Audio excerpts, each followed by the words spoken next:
to do an update. I'm thinking of changing this whole barn around where all my milking stuff for the goats are. I actually want to pull this whole milking set and then my stuff right here, that's all got to go. I want to put it on this side of the barn, so when the goats come in, they'll jump up on the stand. That would probably take almost 3.5 of these cages, and you can see this one's leaning really bad because the legs down on the bottom broke. So what I want to do is I want to make this my rabbit tree on this side of the barn to come around this way, and then there'll be a gap there, which I'll have a pallet so I can put their feed buckets on to put their grain and the bedding pellets and stuff like that, and a couple bales of hay over there just for them. And then I'll have some more cages coming this way. It's going to be like this. I'm going to have 2 stackers, and it's going to run along here. And I'm pretty sure this is 20 feet this way, so I'm pretty sure I got enough to add another 3 sets of cages. Just keep adding it to that before I have that little space there where I'm going to have to. And then I can add the rest of the cages this way. Now, my bucks are all on the bottom here, and I want them to go out in hutches. So I told my husband I want to try to get minimum of 4 to 5 hutches built this weekend. Now my thing is that I called the butcher, and they cannot get these buns in till April. Well, these buns are big enough right now that they could be butchered. They're 11 weeks, going on 12 weeks on Tuesday. I think they'll be 12 weeks of next week. So they're every bit of ready to be butchered. But they're getting to the point where they're almost of age where they can start breeding, and I don't want, these are not intended to keep for breeding purposes.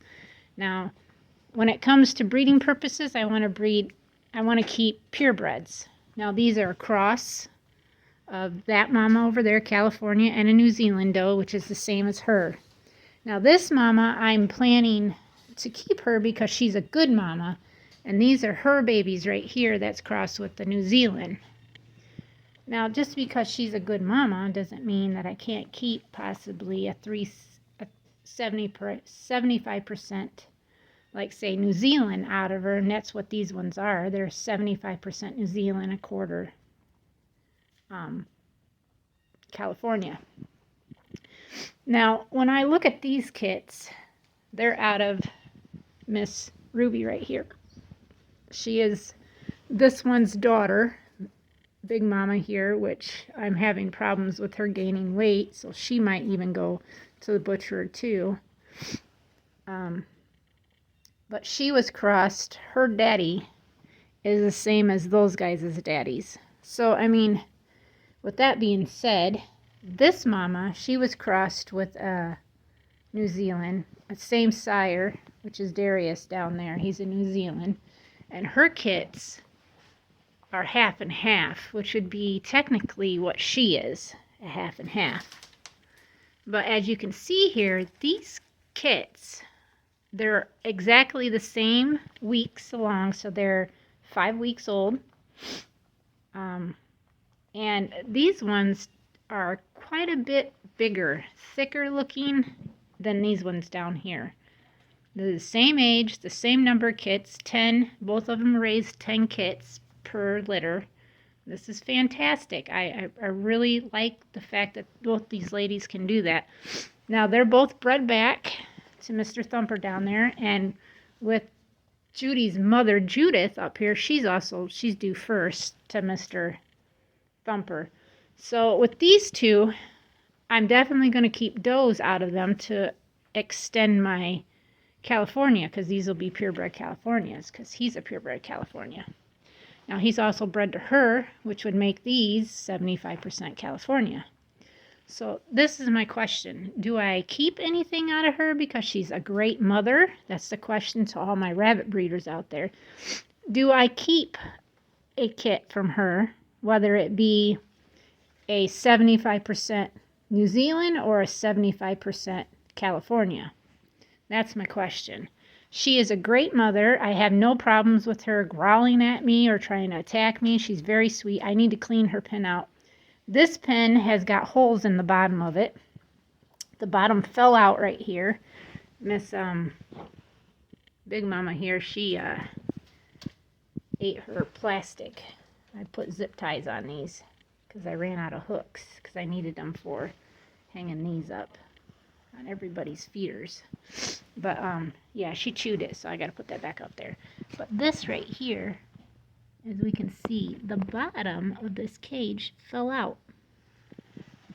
And it's got holes in it. It's got big holes underneath that, and then she's sitting over, I got hay over the top of a smaller one, and then there's another smaller one over on that side.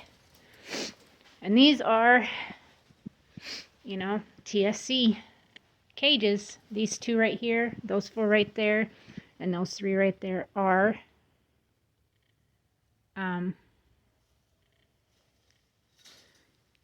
well, this one definitely is. This is I'm not sure what these are. They have the name of them right there, actually. I'd never even noticed that.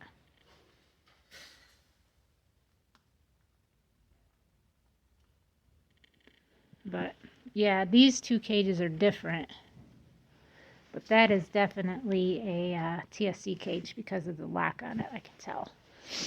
So the plan is this weekend I'm going to take this cage apart because it's leaning. I think what I'm going to do is I'm actually going to put I'm thinking about taking this one apart too. I can tack that onto this side, have my husband rip another 2x4 so I can have the legs on this side, and there'd be 2 more cages there. And then taking this one apart, I could put 2 in between these two, but I want to get these cages moved over here before I start tacking stuff together, because technically I can do that. Technically I can. This cage needs to be lifted up further, but I think I need it to be level is how I'd like it. I'd like it to be level with everything, but my plan is to do this correctly. So I need to lift this cage up, and she's not very big, and she's due in 4 days. I'm going to put her box in there tomorrow. I pulled her out. I can feel a couple nipples already, like her forming. She doesn't have a whole lot of nipples forming, so that just tells me she's going to have a small litter if she is pregnant. This girl wastes so many pellets. That is all full of pellets there in her box, in her drop box. I'm very disappointed in her because of that. I've been giving less and less hay to the does that are, or to the ones that are digging their pellets out and only eating their hay. But you can see the babies are right there. I petted them.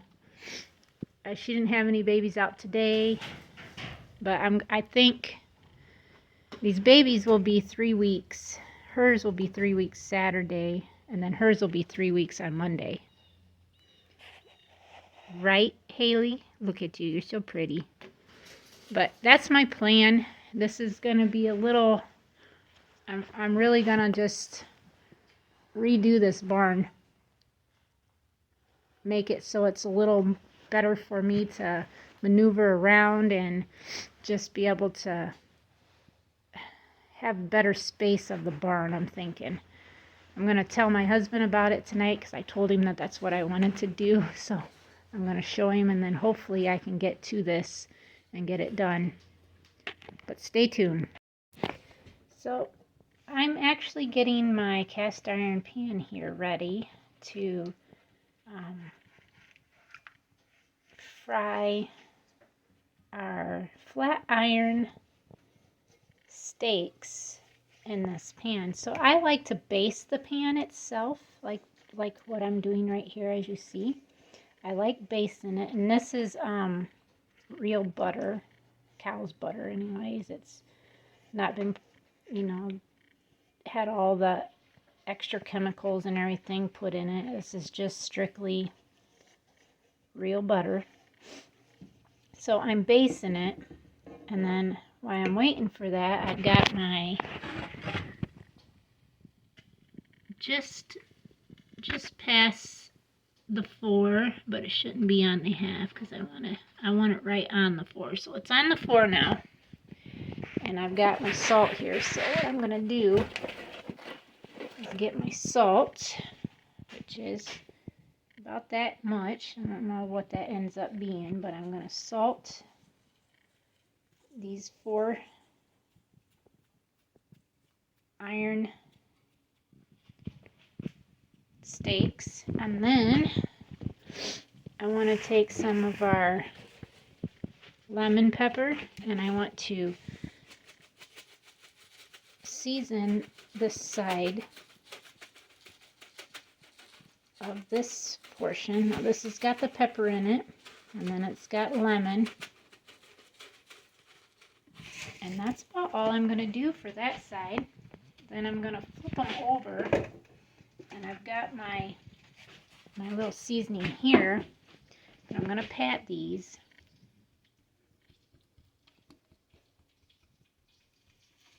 And yes, my hands are clean. I had to go down and get my laundry out of the dryer so I can get that put away. Alright, so now I'm going to open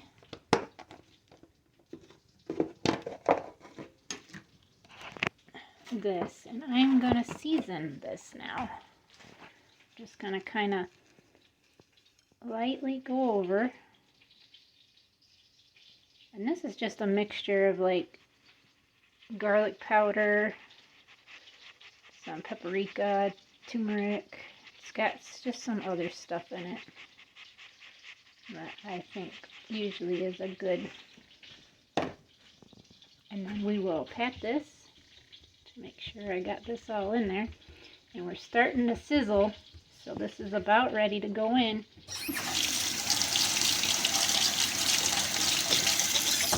And then I'll put the lid back on here. And I'll put this back over here, right there, and this is ready. That's all gone. So I'm just gonna do this so I can get these in here, rubbed around on the bottom of this, get it real nice and seasoned. And you know, when you cook with your cast iron, the more you cook with it, the more seasoned that it gets.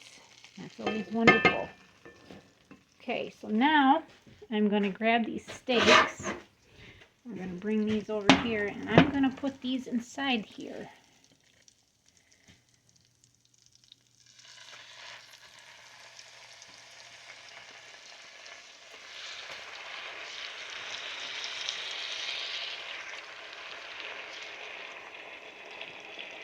I'm thinking I can put this one up in this corner right here to get them all cooking. Here we go. I'm going to wash this off so I can reuse it.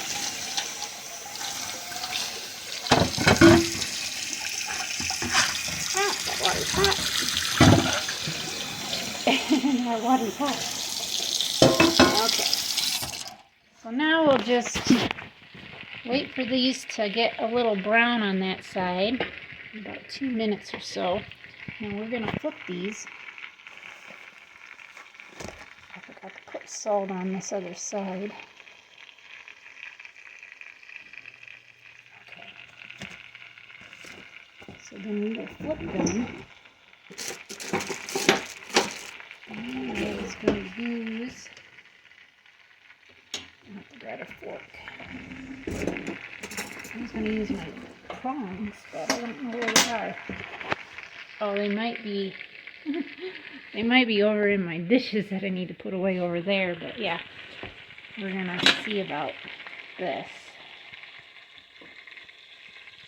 Oh yeah, see how they've nice and browned up already? So then we're going to flip these. They're nice and browned. And then what I'm going to do is show you how I keep these so nice and juicy. I'm going to show you my method.